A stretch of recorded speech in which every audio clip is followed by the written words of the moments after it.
The capital region spent much of Thursday digging out after the largest snowstorm of the season dumped nearly a foot of snow and well over it in some areas.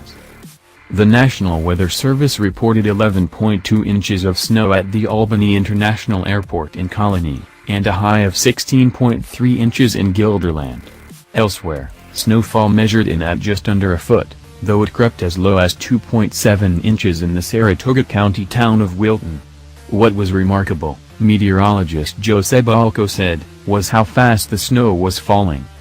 At one point we were seeing 4 inches an hour over the airport, Thursday morning, he said. That's a lot of snow really quick.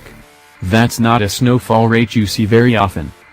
Flakes fell fast nearly all morning and into the afternoon, slowing commuters and sending a number of cars off roads and causing heavy backups on highways. Flights were canceled across the country due to the no-rester, including 17 departing flights and 16 arriving flights at Albany.